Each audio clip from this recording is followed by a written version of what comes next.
വാതിലുകളും UPVC sliding സൊല്യൂഷൻസും high quality commercial kitchen അപ്ലയൻസസും കൊണ്ട് നിങ്ങളുടെ സ്പേസ് അപ്ഗ്രേഡ് ചെയ്യും. പ്രൊഡക്റ്റ് ഏതുമാവട്ടെ, മറ്റെവിടെയും ഇല്ലാത്ത ക്വാളിറ്റിയിലും വിലക്കുറവിലും SRS മെറ്റൽ ഇൻഡസ്ട്രീസ് ജനങ്ങൾക്ക് നൽകും. SRS metal industries, Kanjirakode, Vadakkanchery. കാലം മായ്ക്കാത്ത കരുത്ത്. വടക്കാഞ്ചേരി മണ്ഡലത്തിലെ കുമരനെല്ലൂരിൽ LDF സ്ഥാപിച്ച തെരഞ്ഞെടുപ്പ് ബോർഡുകളും പോസ്റ്ററുകളും വ്യാപകമായി നശിപ്പിക്കപ്പെട്ടതായി പരാതി. കോൺഗ്രസാണ് ഇതിന് പിന്നിലെന്ന് LDF ആരോപിച്ചു. സംഭവത്തിൽ കുറ്റക്കാർക്കെതിരെ നടപടി ആവശ്യപ്പെട്ട് വടക്കാഞ്ചേരി പോലീസിൽ പരാതി നൽകി. കുമരനെല്ലൂർ മേഖലയിൽ LDF സ്ഥാനാർത്ഥിയുടെ പ്രചരണത്തിനായി സ്ഥാപിച്ച ബോർഡുകളും പോസ്റ്ററുകളുമാണ് രാത്രിയുടെ മറവിൽ നശിപ്പിച്ചതായി പറയുന്നത്. തെരഞ്ഞെടുപ്പിൽ പരാജയപ്പെടുമെന്ന് ഉറപ്പായതോടെ കോൺഗ്രസ് നേതൃത്വത്തിന്റെ അറിവോടെയാണ് ഇത്തരം അക്രമങ്ങൾ നടക്കുന്നതെന്ന് LDF ആരോപിച്ചു. വടക്കാഞ്ചേരി പോലീസ് സ്റ്റേഷനിൽ പരാതി നൽകിയതായും കുറ്റക്കാരെ ഉടൻ കണ്ടെത്തണമെന്നും LDF നേതൃത്വം ആവശ്യപ്പെട്ടു.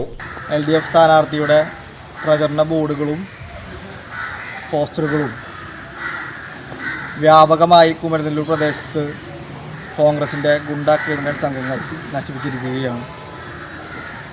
AICC വക്താക്കളുടെ നേതൃത്വത്തിൽ വടക്കാഞ്ചേരിയിൽ സംഘടിതമായി എത്തിയിട്ടുള്ള വടക്കാഞ്ചേരിയിൽ കേന്ദ്രീകരിക്കുന്ന KICUവിൻ്റെയും യൂത്ത് കോൺഗ്രസിൻ്റെയും ആളുകളാണ് ഇത്തരത്തിൽ ജനാധിപത്യ വിരുദ്ധമായ നിലപാടുകൾ സ്വീകരിക്കുകയും ഈ പ്രദേശത്ത് രാഷ്ട്രീയമായി സംഘർഷം ഉണ്ടാകണം എന്ന ഉദ്ദേശത്തോടു കൂടി വളരെ ബോധപൂർവം കോൺഗ്രസിൻ്റെ നേതൃത്വം ഇടപെടുകയാണ്.